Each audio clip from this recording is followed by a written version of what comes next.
I never really appreciated school times as a child.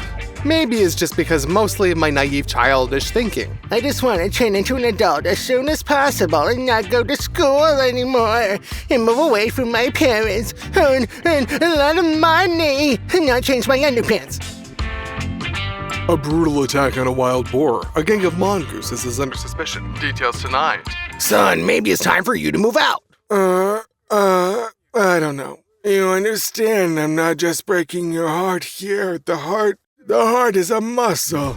I'm helping you strengthen it. But what about your childhood dreams? Yes, everything is fine. That's why I never changed my underpants.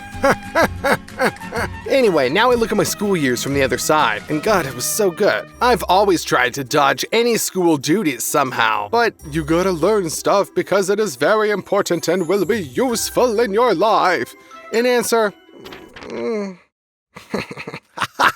as usual, it's morning and it's time for school. And at home, some new game is waiting for me, which I really, really wanted to play right from the morning. I don't know why I like to play in the morning the most. And so, my craving for video games was so strong that I turned on my acting skills at full power. That is, I just called my mom at recess after my first class and asked her to come and pick me up. But not just like that, but, Mom, I feel sick. I'm so sick. My knees got the shaking, Mommy. I feel sick.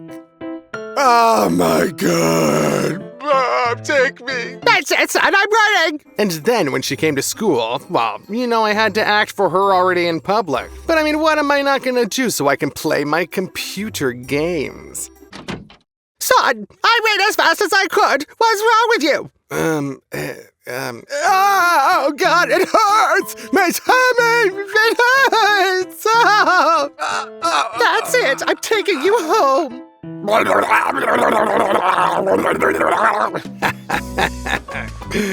Classic. Drop the bomb and beat. The power of acting. Of course, I also had the option of not going to school at all, heating up the thermometer on the radiator. But here the main thing is not to overdo it. What? You have a temperature of 107? Uh-huh. Let me touch your forehead.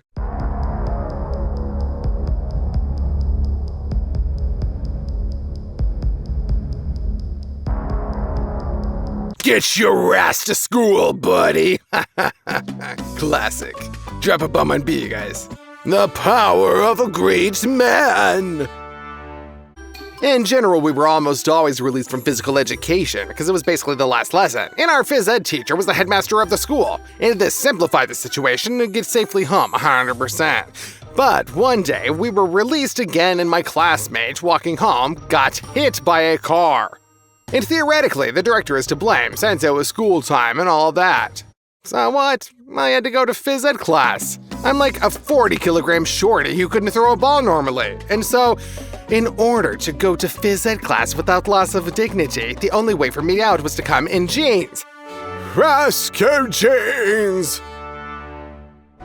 The principal, of course, screamed like never before. And I probably would have never learned any words like that if they hadn't come in jeans to school. But then, with a calm soul, I could just sit out on the sit-out bench as if I'd been there my whole life.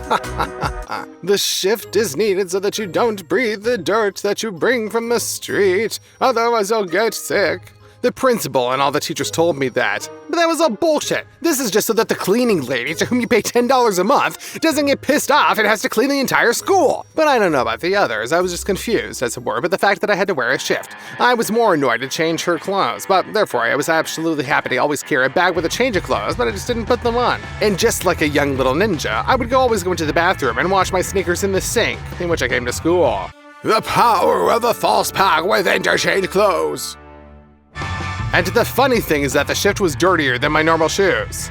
And I often put my notebooks and books in the same package. And when I took out my notebook, there was always like a footprint on there.